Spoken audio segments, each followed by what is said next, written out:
नमस्कार साथियों, आपका फिर से स्वागत है मेरे YouTube channel pharma talk topic पर। साथियों, आज हम बात करने जा रहे हैं कि कैसे एक हम मेडिकल रिप्रेजेंटेटिव बने और कैसे हम इस क्षेत्र के अंदर अपना कैरियर बिल्ड कर सकते हैं।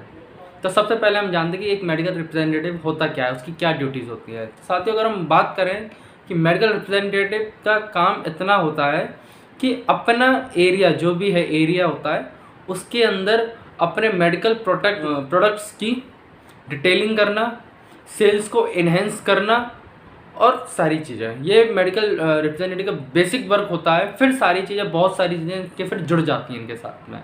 हम धीरे धीरे जानते हैं क्या क्या रिस्पॉन्सिबिलिटीज़ होती है, क्या सारी चीज़ें होती हैं।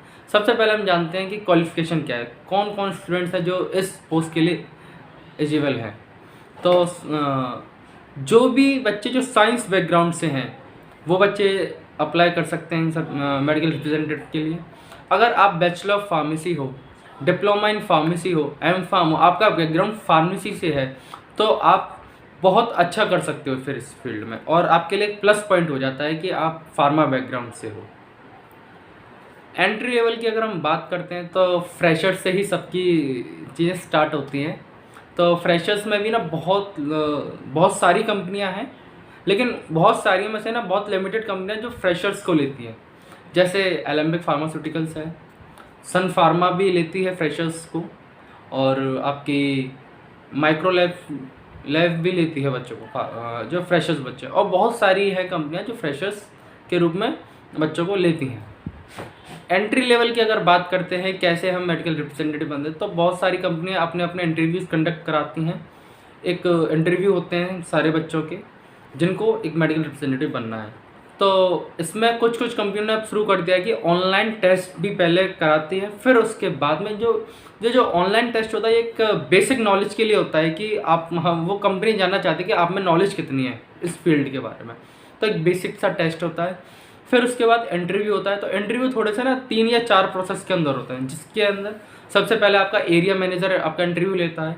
एरिया मैनेजर को अच्छा लगता है तो फिर वो रीजनल मैनेजर को कैरी फॉरवर्ड करता है अपना आपका रिज्यूम, तो आरएसएम इंटरव्यू लेता है। आरएसएम को अच्छा लगता है तो फिर जेडएसएम इंटरव्यू लेते हैं। जोनल सेल्स मैनेजर के बाद फिर एनएसएम होता है, कुछ जीएम होता है। कुछ कंपनियों में एनएसएम होता है, नेशनल सेल्स मैनेजर, और कुछ कंपनी में जनरल मैनेजर होते हैं। तो वहाँ तक फिर आपका रिज्यूम जाता है, फिर वो आपका इंटरव्यू लेते हैं। फिर एट द लास्ट में फिर एचआर से आपका इंटरव्यू होता है, जो कि आपके सैलरी पैकेज और सारी चीज़ों के बारे में बात होती है। तो ये एक एंट्री लेवल का रहा कि आप एंट्री कैसे कर सकते हो एक कंपनी में। तो बहुत सारी कंपनियां, तो कंपनी टू कंपनी वेरी करता है कि वो क्या प्रोसेस है उनका। तो ऐसे एंट्री लेवल रहता है। फिर अगर हम बात करते हैं कि सैलरी स्ट्रक्चर क्या है, सैलरी स्ट्रक्चर एक साथियों, एज अ फ्रेशर 2.40 से 3 लाख के समथिंग आपका ईयरली पैकेज रहता है, स्टार्टिंग पैकेज होता है ये। फिर उसके बाद प्लस इंसेंटिव होते हैं, और बहुत अच्छे सारे प्लस में ना चीज़ें होती हैं, जैसे कि आपको आपके लिए कंपनी सैम्पल्स भेजती है, बहुत सारे इनपुट्स भेजती है खुद के लिए कि जो आप उसको यूज़ कर सको। तो ये सैलरी पैकेज के साथ साथ ये सारी चीज़ें होती हैं। और आजकल कंपनियां आपके इंश्योरेंस भी कराती हैं, जिसमें आप अपना मेडिकल ट्रीटमेंट भी ले सकते हो किसी भी प्राइवेट हॉस्पिटल से। तो उसमें आपको कंपनी आपका इंश्योरेंस भी कराएगी। फिर हम बात करते हैं साथियों वर्क की, कि वर्क क्या है। तो इसमें साथियों ना बहुत सारी चीज़ें कोरिलेट हो जाती हैं जब हम वर्क की बात करते हैं मेडिकल रिप्रेजेंटेटिव की। सबसे बेसिक वर्क जो होता है मेडिकल रिप्रेजेंटेटिव का, वो है कि आपको डॉक्टर रिमाइंडर कॉल करनी होती है। आपके ऐसे आपका एरिया रहा, उसमें 100 डॉक्टर आपके अंडर हैं, तो उसमें से पर डे आपको 10 कॉल करनी है। ऐसे करके आपको पूरे महीने तक डॉक्टर्स की कॉल करनी होती है। तो ये तो आपका बेसिक वर्क रहा कि आपको डॉक्टर कॉल। फिर उसके बाद आपको सेल्स को इन्हेंस करना होता है, सेल्स को बढ़ाना होता है, सेल्स के ऊपर फोकस रहता है। स्टॉकिस्ट से आपको जानना होता है कि आपके एरिया में कितनी सेल्स हो रही है, तो स्टॉकिस्ट से भी आपके रिलेशंस होने चाहिए अच्छे। फिर उसके बाद आप कैसे और स्किल्स और कैसे अपने सेल्स को बढ़ा सकते हो, तो ये भी आपका एक बेसिक वर्क रहता है कि आप कैसे चीज़ों को मैनेज कर रहे हो आप अपने एरिया के अंदर। फिर प्लस कंपनी आपको सपोर्ट भी करती है आपके एरिया के अंदर।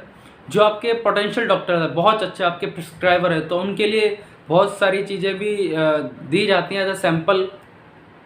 इनपुट भी दिए जाते हैं, तो कंपनी भी आपको सपोर्ट करेगी आपको आपके एरिया में आगे बढ़ने के लिए, जैसे कि आप अपनी सेल्स को इन्हेंस कर सको। तो कंपनी सपोर्ट भी बहुत अच्छा रहता है, अच्छा गाइडेंस मिलता है। बहुत सारी एक्टिविटीज़ जो होती हैं जो मेडिकल रिप्रेजेंटेटिव द्वारा कराई जाती हैं, क्योंकि सारी चीज़ें जो कंपनी लॉन्च करती है वो एमआर और एमआर के बाद डॉक्टर को, तो एक मीडिएटर एमआर ही होता है जो सारी चीज़ें कंपनी की डॉक्टर तक पहुंचाता है। तो आप एज अ मीडिएटर काम करते हो कंपनी और डॉक्टर्स के बीच में, जनरली ये है। बहुत सारी डॉक्टर एक्टिविटीज़ होती हैं, जैसे सीएमई हो गया, वर्क एक्टिविटी होगी, तो बहुत सारी ऐसी एक्टिविटी हैं जो कंपनी कराती है डॉक्टर्स के लिए। आप एज अ कंपनी को रिप्रेजेंट कर रहे हो आप, तो ये बहुत बड़ी ड्यूटी हो गई। अगर आप बहुत अच्छी कंपनी में सन फार्मा में हो तो फिर आपकी अलग ही वैल्यू है। सन फार्मा में हो, एलेम्बिक में हो, मैनकाइंड में हो, तो आपकी अलग ही वैल्यू होगी कंपनी के नाम से भी, और आपकी भी पहचान होगी। तो साथियों, ये एक बेसिक वर्क रहते हैं सारे जो एक एमआर को करने होते हैं। फिर अगर हम बात करते हैं कि कल्चर ऑफ वर्क क्या रहता है, देखो कल्चर ऑफ वर्क में यह है कि आप किस कल्चर में काम कर रहे हो, किस एरिया में काम कर रहे हो, और आपने अपने रिलेशनशिप कैसे बिल्ड करें। तो ये depend man to man carry करता है कि आप कैसे किस कल्चर में काम कर रहे हो और चीज़ों को आप कैसे समझ रहे हो, है ना साथी। तो ये सारी चीज़ें होती हैं। फिर उसके हम बात करते हैं कि journey of MR, life of the MR की कैसे रहती है, कि या डॉक्टर कॉल ही करनी होती है। तो अपार्ट ऑफ दैट बहुत सारी चीज़ें बड़ी अच्छी होती हैं। कंपनी द्वारा मीटिंग्स कराई जाती हैं, अच्छे अच्छे होटलों में मीटिंग होती हैं, इंडिया के बेस्ट होटल्स के अंदर आपकी मीटिंग हुआ करेगी। हर 3 महीने में आपकी साइकिल मीटिंग होती है, जिसमें आप कंपनी और कंपनी के बड़े स्तर के लोग बैठकर डिस्कस करते हैं कि कैसे हम एरिया के और सेल्स को कैसे इनहेंस और अच्छा कर सकें। तो ये भी बहुत सारी साइकिल्स मीटिंग होती हैं, बजट मीटिंग होती हैं, और बहुत सारी ऐसी मीटिंग्स होती हैं जिसमें आपको हर 3 महीने में बुलाया जाता है। फिर उसके बाद स्किल्स की बात करते हैं, क्योंकि आप तो मेडिकल रिप्रेजेंटेटिव हो और सेल कर रहे हो एक एरिया के अंदर, तो फिर आपके स्किल्स कैसे इनहेंस होंगे। तो कंपनियों द्वारा बहुत अच्छे अच्छे वर्कशॉप चलाई जाती हैं आपके लिए, जिसमें आपके स्किल्स को इनहेंस करा जाता है। बहुत सारी ऐसी वर्कशॉप होती हैं हर महीने, और हर महीने में तो एक बार होनी है, ये तो कंफर्म है कि महीने में एक बार आपकी स्किल्स ट्रेनिंग होती है, जिसमें आपके स्किल्स को इनहेंस करा जाता है। बहुत अच्छे वहाँ पर एक्सपर्ट्स होते हैं कंपनी के कि आपके स्किल्स को कैसे इनहेंस करा जाए। आपकी टेस्ट सीरीज़ भी होती है, जिसमें आपके प्रोडक्ट्स के बारे में आपसे पूछा जाता है कंपनी द्वारा कि आप कैसे प्रोडक्ट्स को और अच्छे से डिटेलिंग करें डॉक्टर के आगे। तो वहाँ पर भी आपके स्किल्स को सुधारने की कंपनी द्वारा पूरा सपोर्ट रहता है। तो ये भी एक बहुत प्लस पॉइंट्स है कि आप कैसे चीज़ों को अच्छा कर सकते हो साथियों। अब हम इसमें बात करते हैं प्रमोशंस कैसे होते हैं। अगर आपकी फ्रेशर से एंट्री है, फ्रेशर से ही एंट्री होती है, तो फ्रेशर्स पे आप एज अ एमआर कहलाते हो। फिर उसके बाद एरिया सेल्स मैनेजर कहलाते हो आप। फिर उसके बाद आरएसएम रीजनल सेल्स मैनेजर। फिर उसके बाद जेडएसएम जोनल सेल्स मैनेजर। फिर एनएसएम नेशनल सेल्स मैनेजर। फिर उसके बाद आता है आपके नेशनल सेल्स मैनेजर के बाद जीएम, और ये सब लोग ये तो ऐसे ये इसका प्रमोशंस होते हैं, जो कि सारे प्रमोशंस में अगर आपको एनएसएम बनना है तो 12 प्लस ईयर्स का आपको एक्सपीरियंस होना चाहिए, तो आप एनएसएम बन सकते हो बहुत अच्छी कंपनी के अंदर। बहुत अच्छा वर्क प्रोफाइल भी होता है इसमें। अब साथियों हम बात करते हैं इसके अंदर कि सैलरी तो ठीक है, तो सैलरी के साथ और क्या क्या मिलेगा।